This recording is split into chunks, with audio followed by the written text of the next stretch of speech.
Dear students, welcome back. Yesterday, in previous class, we have started writing question answers of the lesson The Fair Play, and we have written question. We have started question number 1. Okay. Number 3, answer the following questions. Yesterday, in our previous class, we have started writing question number 1, which was not completed yet. Okay, that is why here is written continue. Okay, as you can see properly, continued. Okay, question number 1 was not completed yesterday, and continuing the same answer today. So let's write question number 1. This is the half portion of the question number 1, and first half was written yesterday in previous class, and it's the second half of the remaining parts of the answer. Okay, so I hope you will have understood properly what I want to say. Okay, so let's see. The arrangement worked well for a couple of years, but after a couple of years, Chumman and his family grew tired of her. What is the meaning of this statement? Arrangement means व्यवस्था. घर की व्यवस्था सब कुछ बहुत अच्छे से चल रहा था, है ना? के मौसी के साथ जो अरेंजमेंट हुआ था, जो व्यवस्था थी, वो अच्छे से चल रही थी. कपल ऑफ ईयर्स मीन्स कुछ वर्षों तक. Okay, but after a couple of years Jumman and his family grew tired of her. Her means the old lady, his aunt, Jumman aunt. क्या होता है? जुम्मन और उसकी फैमिली वालों के साथ, है ना, उसकी फैमिली वाले क्या होते हैं? ग्रू टायर्ड मतलब थक जाते हैं, ऊब जाते हैं. किससे? उस बूढ़ी वृद्धा से, उस औरत से.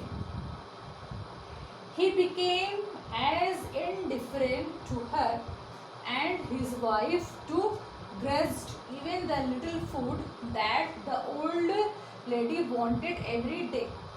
मतलब इस तरह से उसकी फैमिली उस जुम्मन के आंट से ऊब जाती हैं कि यहाँ तक कि जो खाना मतलब उसे रोज चाहिए होता है, वो भी उसे थोड़ा सा खाना भी बड़ी मुश्किल से मिलता है. इस तरह से वो उनसे ऊब जाते हैं, उनके साथ मिसट्रीटमेंट मतलब दुर्व्यवहार करने लगते हैं, मिसबिहेव करने लगते हैं.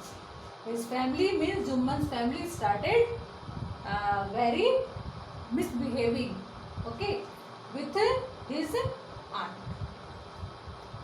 Question number 2. When Jumman's aunt realized that she was not welcome in his house, what arrangement did she suggest?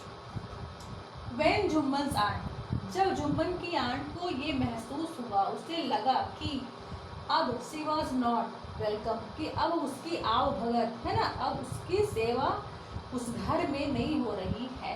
What arrangement, उसने कौन सी व्यवस्था, डिड सी सजेस्ट, उसने कौन सी व्यवस्था सजेस्ट की अपने लिए, है ना, क्या सही समझा, ठीक समझा. सीधा answer. When Jumman's aunt realised that she was not welcome in his house, she suggested that Jumman should give her monthly allowance so that she could set up a separate kitchen. Means जब जुम्मन की आंट को ये महसूस हुआ कि अब उस घर में उसकी कोई कदर नहीं रही, घर वाले उससे ऊब चुके हैं, उसकी आव भगत सेवा सत्कार नहीं हो रहा है, तो उसने क्या मुनासिब समझा, क्या सजेस्ट किया खुद के लिए. उसे लगा कि अब जुम्मन को देना चाहिए क्या, उसे, है ना, आंट को मंथली अलाउंस मीन्स महीने का भत्ता, मीन्स महीने का खर्च देना चाहिए जुम्मन को उसे. सो दैट, इसलिए कि she could set up A separate kitchen, कि वो अपना एक अलग से किचन बना सके. मीन्स वो अपना खाना खुद का बना सके. क्यों?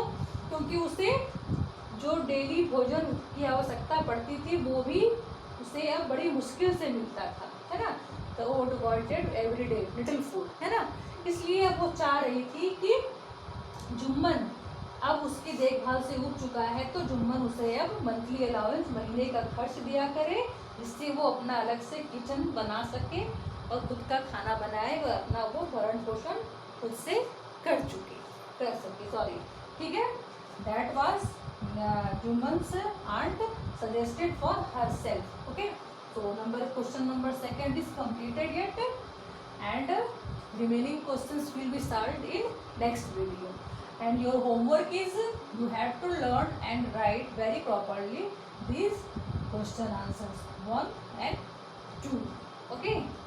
So we will meet in next video. Till then, thank you.